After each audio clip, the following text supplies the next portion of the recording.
Sir నా పేరు ధనుంజయ. మాది అనంతపురం జిల్లా. నేను ఒక సివిల్ కేస్ పని మీద జడా శ్రవణ్ కుమార్ సార్‌ని కలిసాను. ఆయన పూర్తి అయ్యేంతకు నాకు 2,00,000 డబ్బులవుతాయన్నాడు. అది తీసుకున్న 6 నెలల సమయంలో నాకు మొదటి 2 నెలలు బాగానే మాట్లాడినారు. తర్వాత ఆయన నా ఫోన్ బ్లాక్ చేసుకుంటూ వచ్చాడు. నాకు ఎటువంటి రెస్పాండ్ కాలేదు. తర్వాత ఆయన అసిస్టెంట్ ఆమె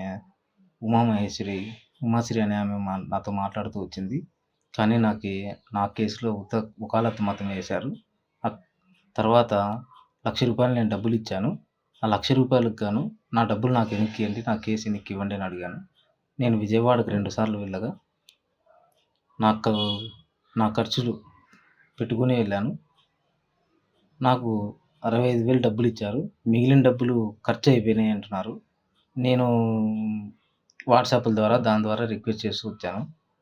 వాట్సాప్ కాల్ ద్వారా నాకు కాల్ చేశాడు.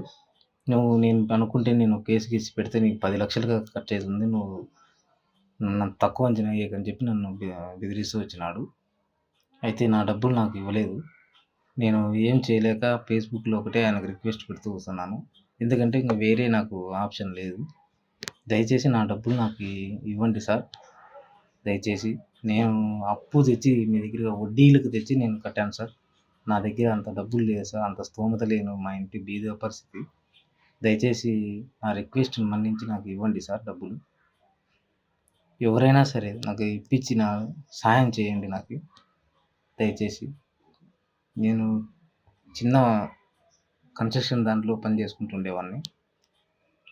దయచేసి నా డబ్బులు నాకు ఇప్పిస్తే నేను ఇంకో లాయర్‌కైనా ఫీజు ఇచ్చుకోవాలి కాబట్టి, మీరేం చేయలేదు కాబట్టి నా డబ్బులు నాకు ఇవ్వండి సార్ అంతే. ఇది అన్యాయం చేయకండి సార్. నమస్తే.